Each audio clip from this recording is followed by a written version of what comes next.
This is a big screen on a not very big phone, and this is an even bigger screen on a not much bigger phone. It's Galaxy S8. So the Samsung Galaxy S8 comes in two sizes, 5.8 inches and the S8 Plus, which is a 6.2 inch screen.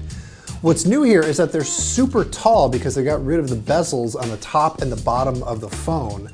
And now the sides are still curved like they are on like the Galaxy S7 Edge. That's just the default way that these phones come now. Samsung's now calling it an infinity display, and I don't know, the curve is fine. I'm not picking up a lot of extra little taps.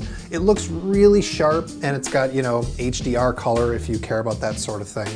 What's interesting is they both have the same resolution, which is 2960 by 1440.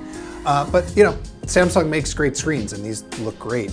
Really, the thing that hits you hardest when you look at the hardware on this phone is that the whole thing just looks and feels really great.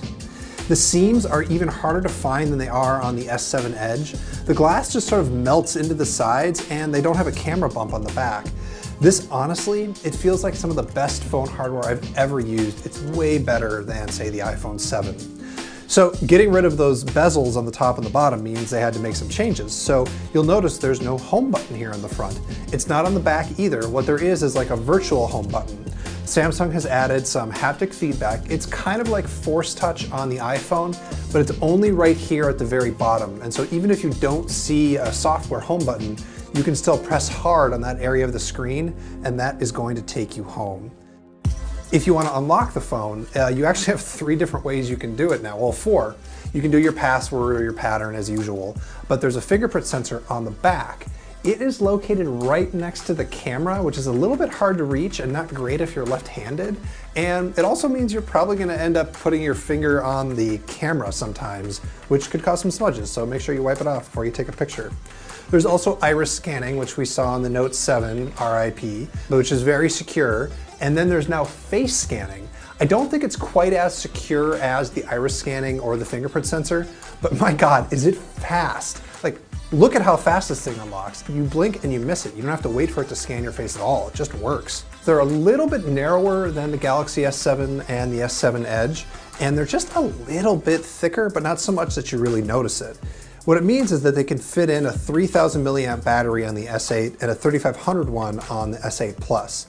That's not exactly pushing the limit in terms of battery capacity, but I have to imagine that Samsung isn't really interested in pushing the limit in battery capacity right now after what happened with the Note 7. They also do all the stuff that you normally expect from a Samsung phone.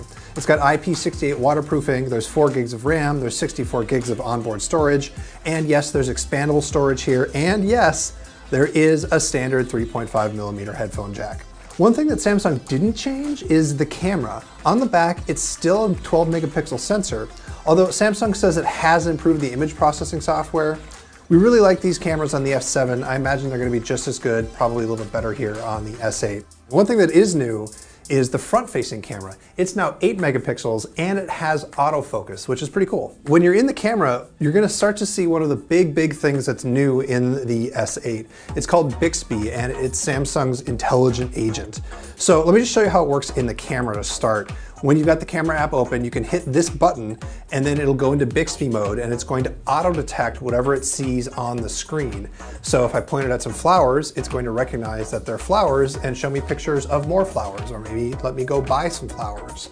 Or here I am pointing it at a watch, and although it wasn't able to figure out exactly what model of watch it was, it actually figured out it was a watch and showed me a bunch of pictures of other watches, or let me go to Amazon to buy a watch that looks like it, which is really impressive. But beyond AR stuff in the camera,